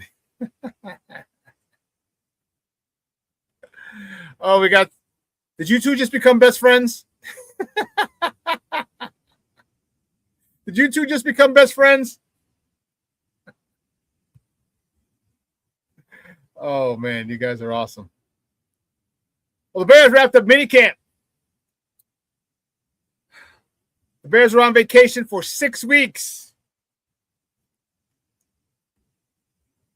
If I were them, Jay Gris says FGB sure did.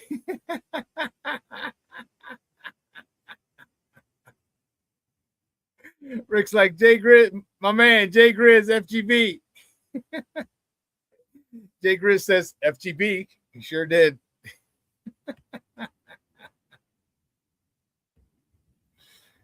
You guys are out of control.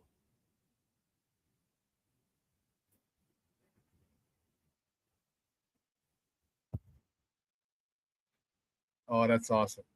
That's awesome. But the Bears wrapped up, and there's a lot of talk. See, people are going to make up stuff and say, this guy did that. This guy was great. This guy was this. Oh, my. This guy was bad. How can you be bad? How can you be bad? The only way you may not know assignments. You may not know where you're lined up. But most of the people here are veterans. Just a couple of rookies.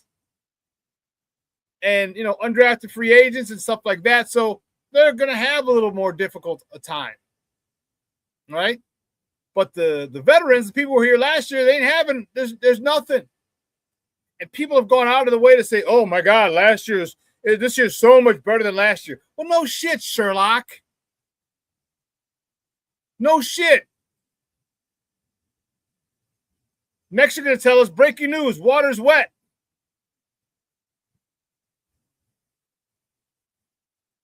Once you understand how this guy runs his camp and you go through it, you don't forget. You know what it's like. And you're not learning a new offense. So a lot of the people who are like, oh, this year's so much better, so much crisper, so much cleaner, blah, they didn't kick out the offense for not knowing the play or the Really?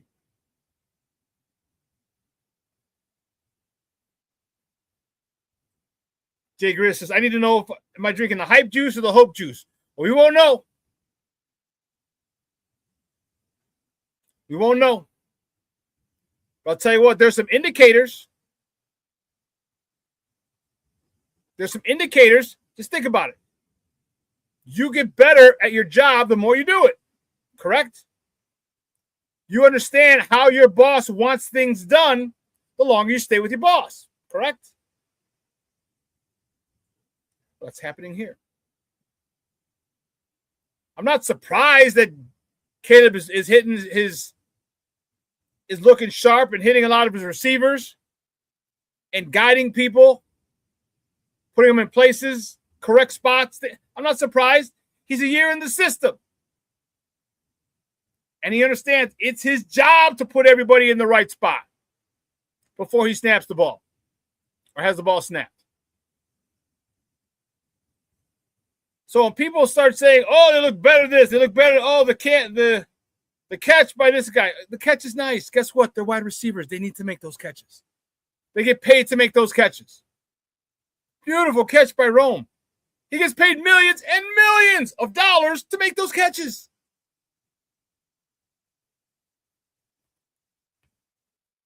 Junior says, that's why I knew you could score at any time on the 99 Chargers. Yeah.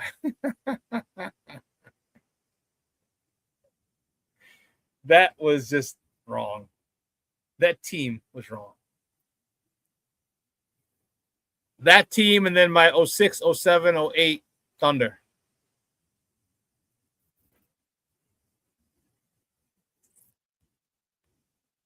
Cornelius, I was just reading a story about undrafted free agent Jaden Loving, and Herb thinks his comp is Aaron Donald. He has a good shot to make the 53. Well, you got to see. You got to see. All right. All that looking good in shorts and a helmet don't mean shit. Don't mean shit. Going through drills and being really fast and quick don't mean shit. It means you're quick and fast off the snap of a ball in helmets and shorts. That's what that means. Now, it's nice to see. Don't get me wrong. It's nice to see. Okay, good. He's getting off the ball well. How will that translate when you have a 300-pound guy on the opposite side of you trying to block you? Like, there's a lot of hype about the Vanilla Gorilla. Wow, he got off. He's got great takeoff. He got off faster than GervonDexter and Grady Jarrett. He's much faster off the ball. Okay, great. that mean you're much faster to get blocked? Which is why I say don't get excited. Don't get excited over minicamp, OTAs. Don't. Get happy that you're watching football. Get happy that you're hearing reports. But don't get overexcited. Nothing is settled. There's nothing to be determined in helmets and shorts. Nothing.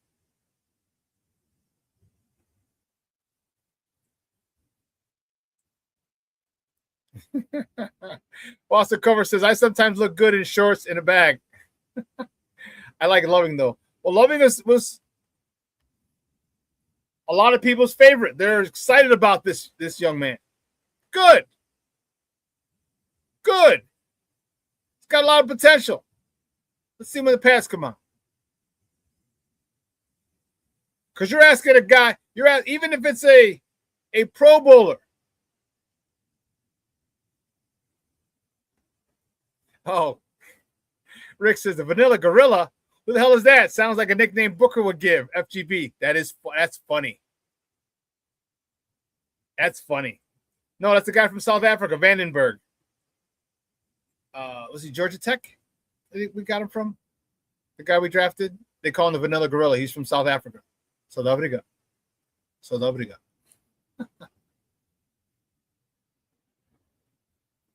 It's hard to get those kind of reports out of Herb. Yeah, it's interesting he would say that. That's what his comp would be. Okay. So I agree with you, King Booker World. I don't judge shit until pads. You can't. You can't. You just can't.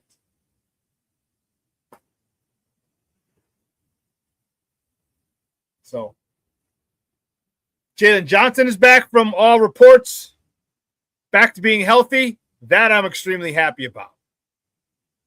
Picked off Caleb earlier in the week. I think on what's the Tuesday? On Tuesday, him and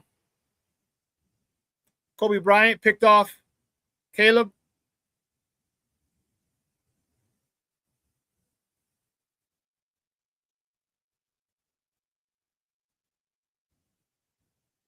That's funny. I call Vandenberg Lethal Weapon 2.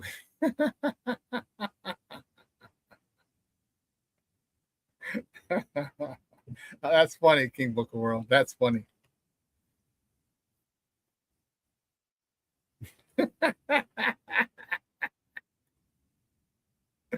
That's awesome. Jordan Vandenberg, Lethal Weapon 2, because he's from South Africa. Oh, goodness gracious. How many guys are watching the USA game tonight? I am. I'm not even a soccer fan. I should have went to the Mexico. I should have went and watched the Mexico game somewhere yesterday.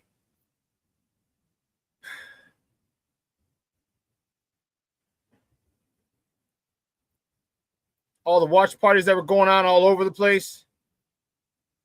No, thanks. I think I'll pass. No USA, no World Cup for you, huh, Jay Grizz? Rick's like, I am. That's right. You said you're gonna have it on the TV. I got you. Yeah, I'm anxious, man. I'm not even a soccer fan. I'm telling you, I am not a soccer fan. But I watched the Mexico game yesterday. Oh, my hat's over there. I was rocking my Mexico hat from the World Baseball Classic.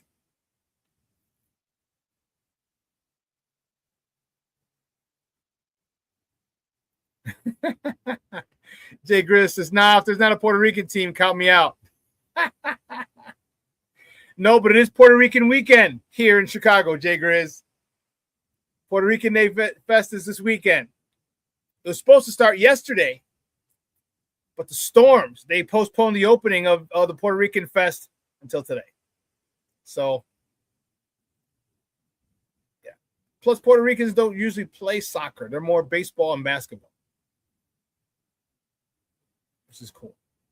But could be a fun weekend. All right, the White Sox take on the Dodgers. Man, that's a nice series. Another team that we can use as a litmus test. Where are we? Where are we? Junior says Jeremiah was yelling, Orale Mexico. That's awesome. But the Sox get to handle the Dodgers, who are the defending two-time world champions. Shohei won't pitch. He got hurt. They pulled him out the other day, so he won't pitch. I think you're just going to get him in at the plate.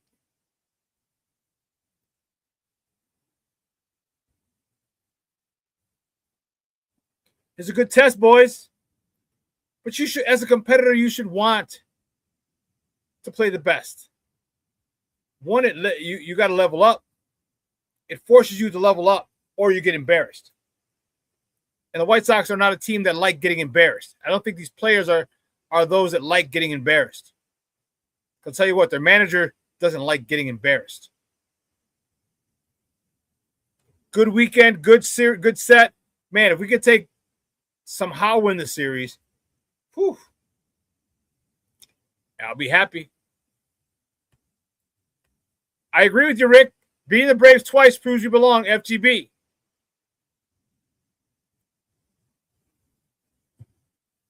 Because there's nothing phony about the Whites, or fake or gimmicky or lucky about the Sox winning.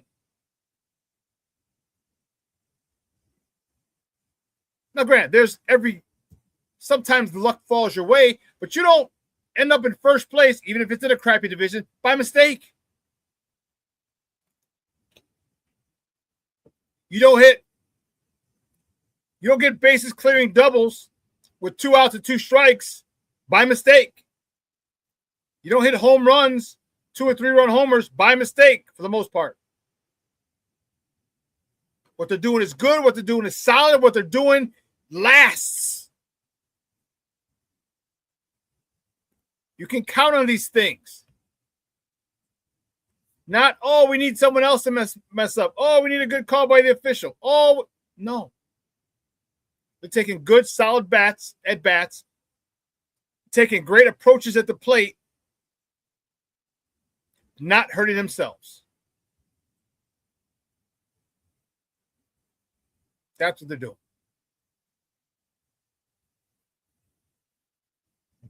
And it's got them in first place. And I love it.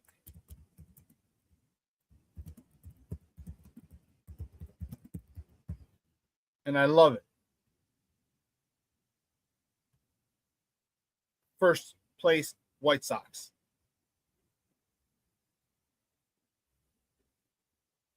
I didn't think they were going to get to this point. But as the season progressed, I'm like, yeah, we can get it. King Booker says Puerto Rico was still out in full effect over here last night over on the west side. Jay Grizz like, I was a damn good goalie too.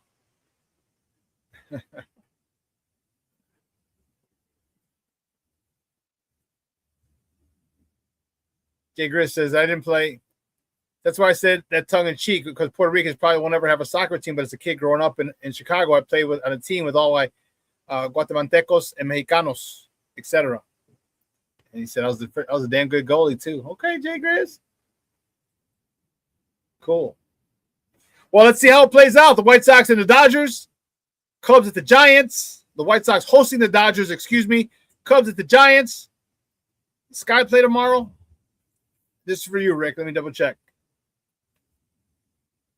Damn, Sky don't play till next week, till Wednesday. Damn. Oh, damn. Okay.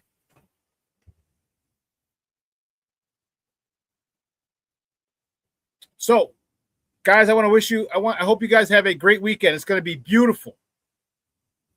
Beautiful this weekend. According to Cheryl Scott.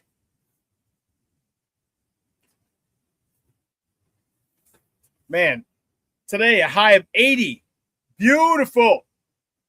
Tomorrow, 84. Sunny, but storms late. So you got all day to get it in. Sunday, 77. Dips a little bit. When I dip, you dip, we dip. 80, 84, and 77 for the weekend. Man, that is perfect weather for you to reach out to your people, get to a festival. There's festivals every weekend in Summertime Shy. Every weekend. Get to a festival, a rooftop, a patio, a restaurant with outdoor seating, something. Make memories. A lot of people watching this have more days behind us than we do in front of us. Remember that. Let your loved ones know you love them, because tomorrow is promised to no one. And the Stacey King death,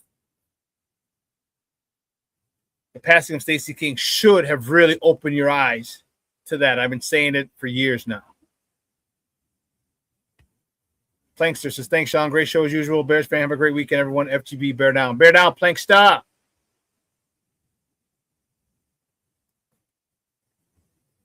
Jay Grizz says, love y'all. Finally got my son in the sport, SuperBack. No way. Dope. What'd you get him in? My son had his first NFL flag football practice yesterday.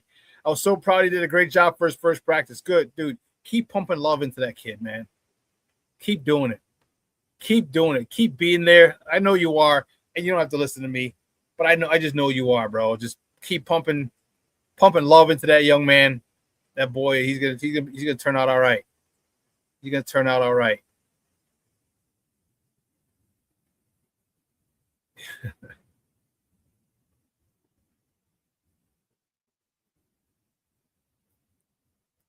Proud dad. I know you were, bro. I know you were. So, Uncle Plank, Armando, talk about proud dad moment. I know you were, bro. King Booker World says, good shit, Grizz. No, not yet, Junior. They didn't report what Stacey King passed away from. But all right, guys, my time is up. 2 hours, almost 2 hours is come and gone. I want to thank my guy, Brandon Scoop B. Robinson, for joining us, talking NBA Finals.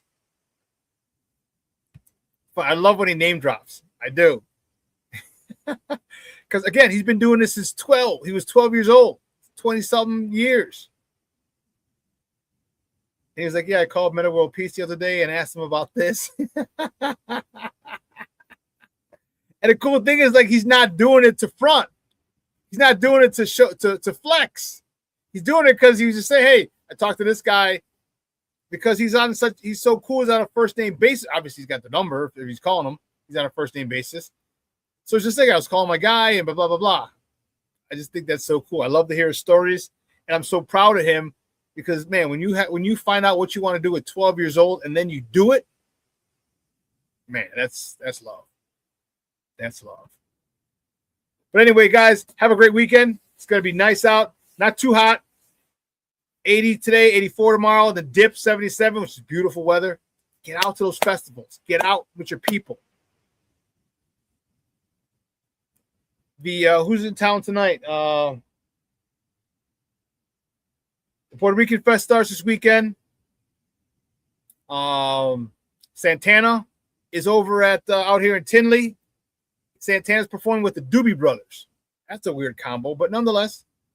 So there's concerts galore, festivals galore, restaurants galore, patios, rooftops. Man, summertime shy, baby. You know how we do. So don't act crazy and sit in the house and do nothing. All right, guys. I will see you on Monday. Oh, I'm sorry. I haven't. Let me see. Maybe next week. I'm going to take a week off. Either next week or the following week. I haven't decided. I'm thinking next week. Just check back with me. If you don't see a show scheduled for Monday, and I decided for next week. Just to take a week off, just to recharge my batteries. And there's really nothing to talk about. I mean, just baseball, which is great. I know Cub fans don't want to talk about baseball right now. How ironic. What a difference a year makes. Cub fans don't want to talk about baseball. White Sox fans they love talking about baseball right now. So I might take next week off, I'm thinking. Because it's the World Cup. They don't even play until next Friday again, so we'll see. I'm leaning toward taking all of next week off. It's most likely going to happen. But hey, real quick before I get out of here, don't forget, all right, all my peoples. All right, don't forget, get your Sports Zone Chicago gear. Go to SportsZoneChicago.com and get your Sports Zone Chicago hats, hoodies, quarter zips, Sports Zone Chicago t-shirts. Get your Cigar Fanatic t-shirts. Man, I'm going to rock that today when I go out. Smoke a stogie.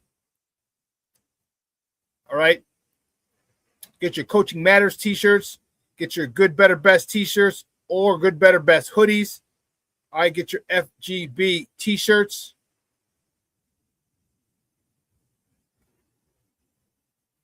What the hell? What the hell? Did Steve? Oh, I don't know if Steve erased it. Or did I erase it? Anyway. Also,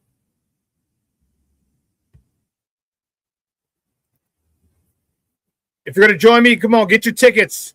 Get your tickets for July 25th. Double Nickels All Linen celebration for the SuperBack. Man, my birthday party is going to be a boat party. All right, $55. Go to SportsZoneChicago.com. SportsZoneChicago.com. It's on page 3. My guy said he won't be able to get to it until Monday. He's on vacation. He's out of town visiting his mom. So it's on page 3. So you go to Sports Zone Chicago, you see all the merch. Get to the bottom, it says page 1, page 2, page 3. It's on page 3 because it's the last item that I added to the website.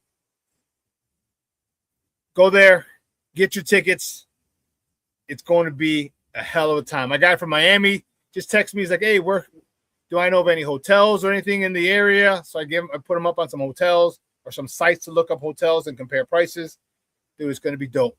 Get your tickets. It is going to be off the chain. I'm telling you.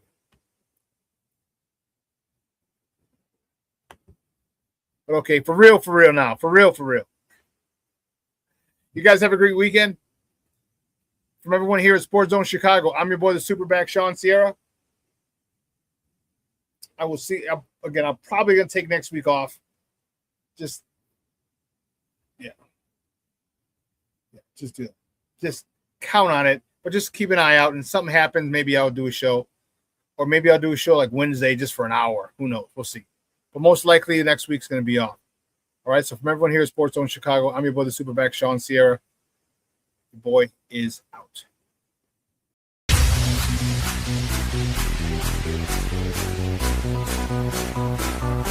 Come on, race the race.